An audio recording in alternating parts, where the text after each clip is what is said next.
It shows the commitment of not only the staff of GCAA, but the management, of course, under the leadership of the Director General Abdullah Ibrahim Ajame, who has given us all the necessary support for us to be here. And of course, the entire staff of the Gambia Civil Aviation Authority. And this is not only a civil aviation thing.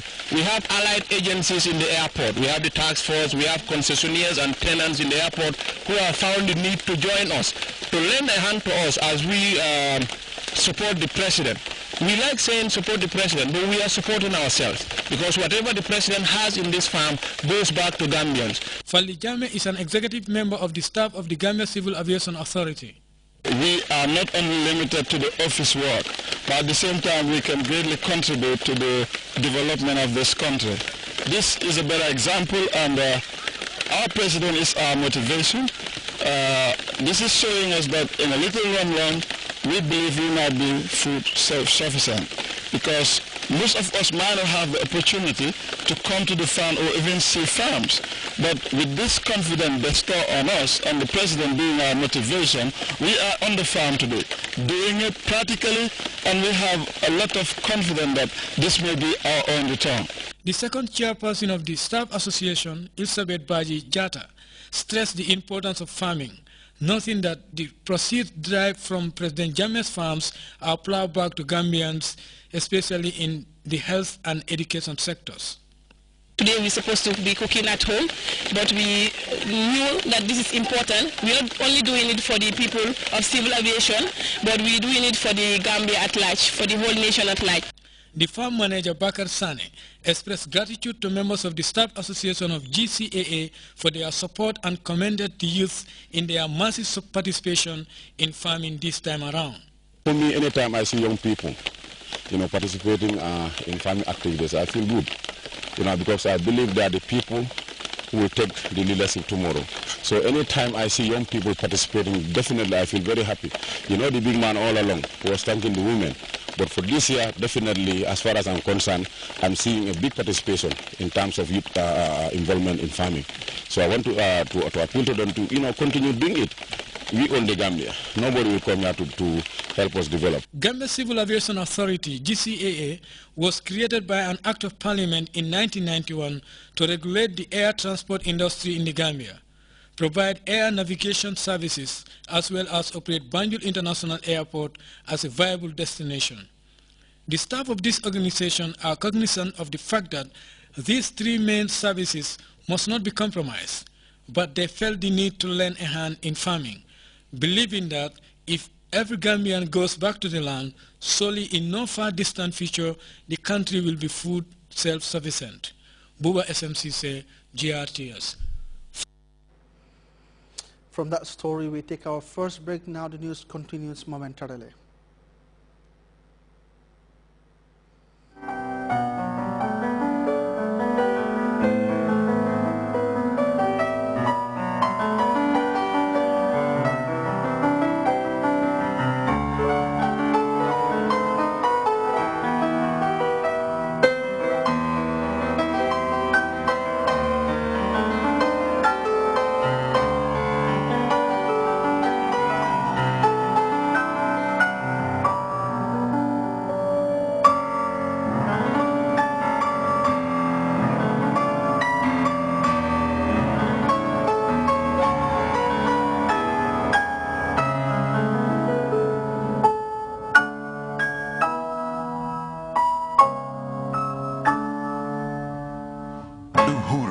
More than a tablet.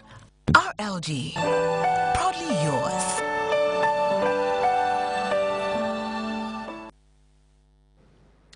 Welcome back. U.S. President Barack Obama has pressed the pause button on military action against Syria and has given diplomacy another chance.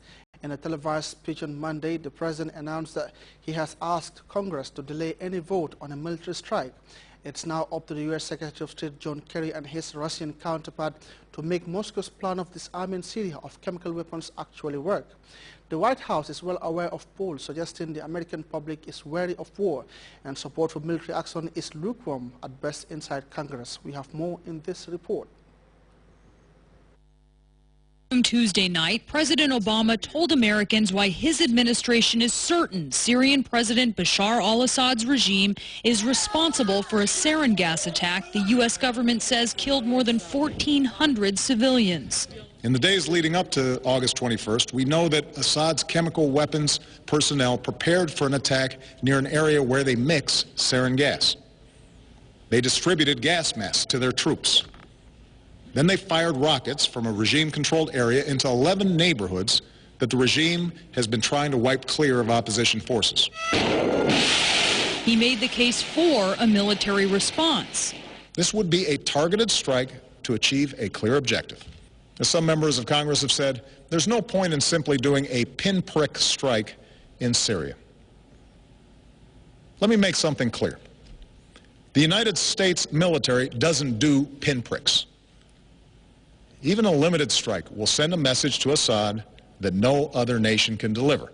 But facing a likely defeat in Congress to authorize a military strike, however, the president then argued against taking action, pointing to a new Russian-brokered proposal for Syria to give up its chemical weapons.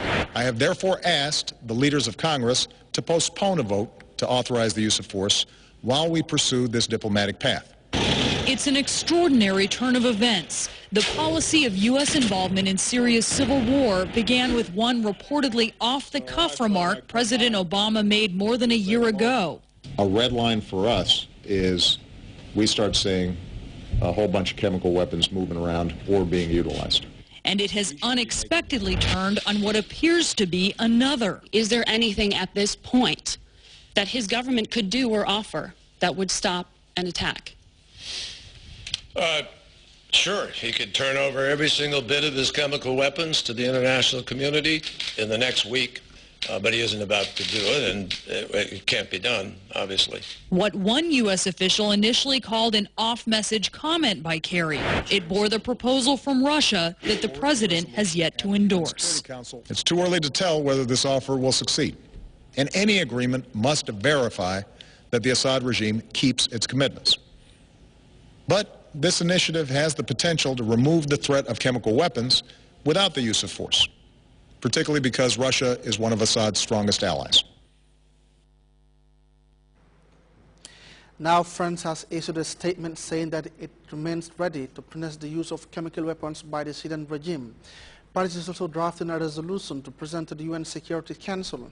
And according to Reuters, the initial draft demands that Syria declares all its weapons within 15 days and open all sites for inspection. But remember, draft resolutions involve substantial negotiation between members of the Security Council. Now, the Turkish government supports military action, but the opinion within the country is divided. Anti-war sentiments appear to be growing. Ivan Watson reports from the province of Katai, where a clash between the police and protesters turned deadly. A mother half mad with grief. This woman's 22-year-old son, Ahmet Atakan, died Tuesday morning after attending protests against the Turkish government and its strong support for military intervention in neighboring Syria. My son protested against war so there would be peace, she screams. In Turkey, they kill those who want peace. This was the scene before dawn on Tuesday when riot police clashed with demonstrators in the city near the Syrian border. Police later released this video showing how demonstrators hurled stones and armored vehicles from rooftops. They say this man, briefly seen falling into the road, was Atakan falling from some height. His injuries proved fatal. But eyewitnesses say Atakan was not killed by a fall. This man tells us a police armored vehicle turret shot Atakan in the head with a tear gas canister at close range. Atakan's blood still stains the pavement where he was wounded. This isn't the first time this has happened here. Just 3 months ago, another young man from the neighborhood, Abdullah Jomert, was killed during clashes with Turkish police. It happened just 2 blocks away from where Ahmet Atakan was fatally injured. The Turkish government says it has launched an investigation into Atakan's death. But everyone we talk to here blames the police. The mourners are chanting, "Murderer, police." Regardless of how he died, the death of Ahmed Atakan, yet another protest